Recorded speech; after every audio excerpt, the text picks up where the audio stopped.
Tempest is a National Security Agency specification and a NATO certification referring to spying on information systems through leaking emanations, including unintentional radio or electrical signals, sounds, and vibrations. Tempest covers both methods to spy upon others and also how to shield equipment against such spying. The protection efforts are also known as mission security, which is a subset of communications security. The NSA methods for spying upon computer emissions are classified, but some of the protection standards have been released by either the NSA or the Department of Defense. Protecting equipment from spying is done with distance shielding, filtering, and masking. The Tempest standards mandate elements such as equipment distance from walls, amount of shielding in buildings and equipment, and distance separating wires carrying classified versus unclassified materials, filters on cables,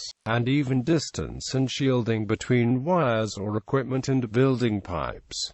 Noise can also protect information by masking the actual data. While much of Tempest is about leaking electromagnetic emanations, it also encompasses sounds and mechanical vibrations. For example, it is possible to log a user's keystrokes using the motion sensor inside smartphones. Compromising emissions are defined as unintentional intelligence-bearing signals which, if intercepted and analyzed, may disclose the information transmitted, received, handled, or otherwise processed by any information processing equipment.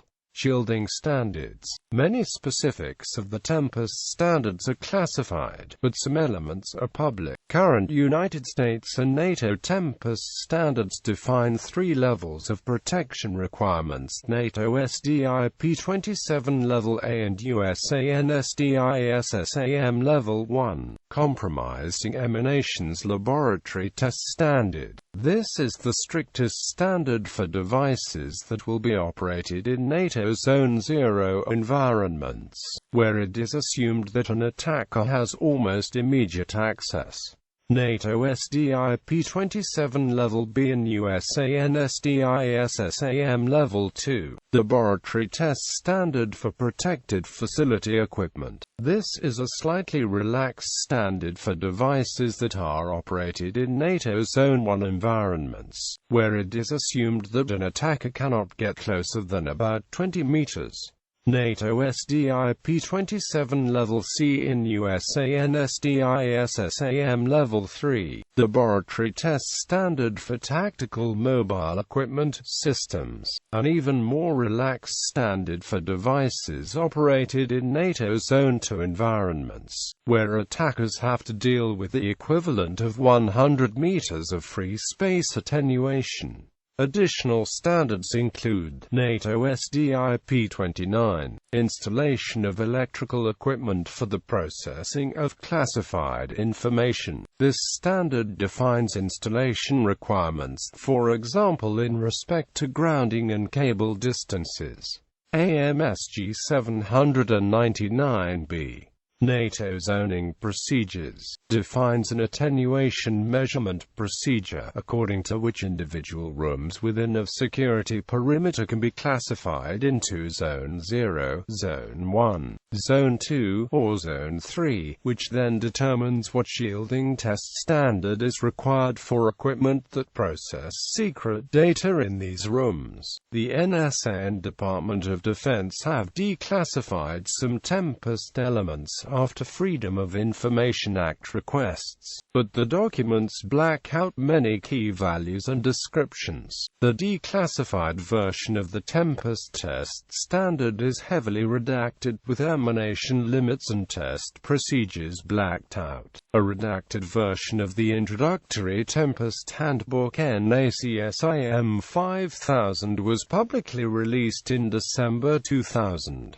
Additionally, The current NATO standard SDIP-27 is still classified. Despite this, some declassified documents give information on the shielding required by Tempest standards. For example, Military Handbook 1195 includes the chart at the right, showing electromagnetic shielding requirements at different frequencies. A declassified NSA specification for shielded enclosures offers similar shielding values, requiring a minimum of 100 decibels insertion loss from 1 kHz to 10 GHz. Since much of the current requirements are still classified, there are no publicly available correlations between this 100 decibels shielding requirement and the newer zone-based shielding standards. In addition, many separation distance requirements and other elements are provided by the declassified NSA Red-Black Installation Guidance, NSDIS-SAM Tempest 2-95. Certification. The information security agencies of several NATO countries publish lists of accredited testing labs and of equipment that has passed these tests. In Canada, the Canadian Industrial Tempest Program.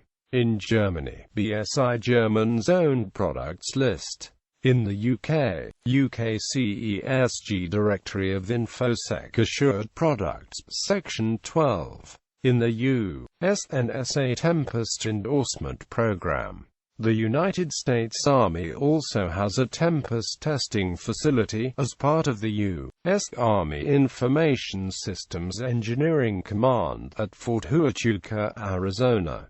Similar lists and facilities exist in other NATO countries. Tempest certification must apply to entire systems, not just to individual components, since connecting a single unshielded component to an otherwise secure system could dramatically alter the system RF characteristics. Red-black separation. Tempest standards require red-black separation, i.e., maintaining distance or installing shielding between circuits and equipment used to handle plaintext classified as sensitive information that is not encrypted, and secured circuits and equipment, the latter including those carrying encrypted signals. Manufacture of Tempest-approved equipment must be done under careful quality control to ensure that additional units are built exactly the same as the units that were tested.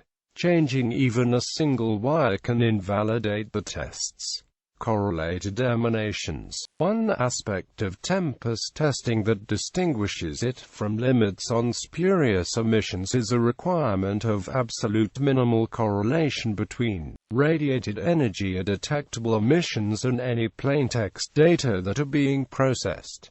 Public research. In 1985, W.I.M. Van Eck published the first unclassified technical analysis of the security risks of emanations from computer monitors. This paper caused some consternation in the security community, which had previously believed that such monitoring was a highly sophisticated attack available only to governments. Van Eck successfully eavesdropped on a real system, at a range of hundreds of meters, using just $15 worth of equipment plus a television set. As a consequence of this research, such emanations are sometimes called Van Eck radiation, and the eavesdropping technique Van Eck phreaking, although government researchers were already aware of the danger. As Bell Labs noted this vulnerability to secure teleprinter communications during World War II and was able to produce 75% of the plaintext being processed in a secure facility from a distance of 80 feet. Additionally, the NSA published Tempest Fundamentals, NSA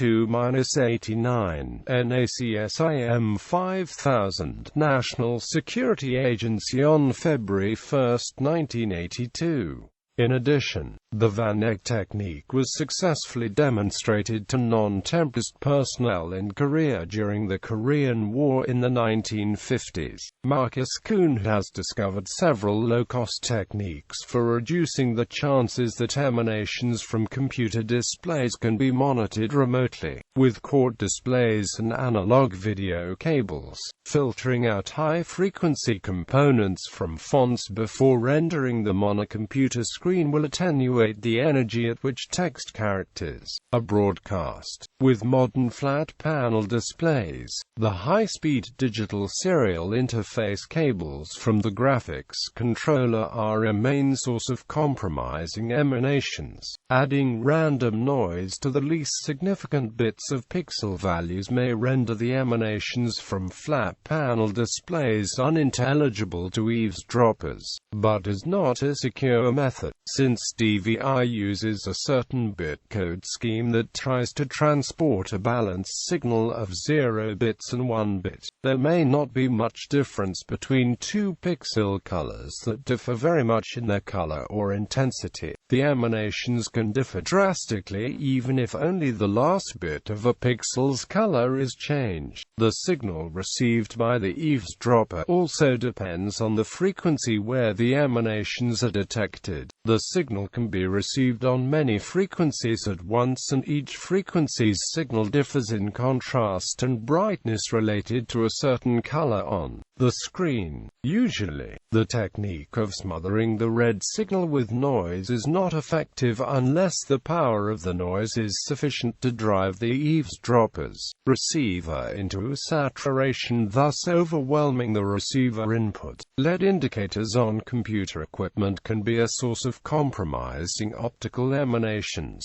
One such technique involves the monitoring of the lights on a dial-up modem. Almost all modems flash and LED to show activity, and it is common for the flashes to be directly taken from the data line. As such, a fast optical system can easily see the changes in the flickers from the data being transmitted down the wire. Recent research has shown it is possible to detect the radiation corresponding to a key press event from not only wireless keyboards, but also from traditional wired keyboards, and even from laptop keyboards. In 2014, researchers introduced AirHopper, a bifurcated attack pattern showing the feasibility of data exfiltration from an isolated computer to a nearby mobile phone, using FM frequency signals. In 2015, BitWhisper, a covert signaling channel between air-gapped computers using thermal manipulations, was introduced. BitWhisper supports bidirectional communication and requires no additional dedicated peripheral hardware. Later in 2015, researchers introduced GSM-EM, a method for exfiltrating data from air-gapped computers over cellular frequencies.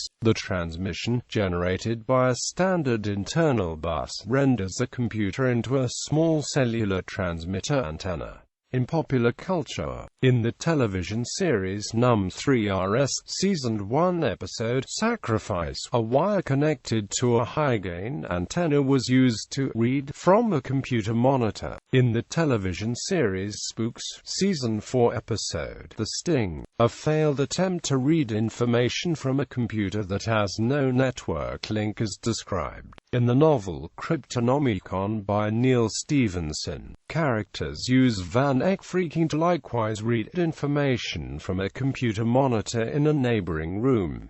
In the television series Agents of S.H.I.E.L.D. Season 1 episode Ragtag, an office is scanned for digital signatures in the UHF spectrum. In the video game Tom Clancy's Splinter Cell: Chaos Theory, part of the final mission involves spying on a meeting in a Tempest-hardened war room. Throughout the entire Splinter Cell series, a laser microphone is used as well.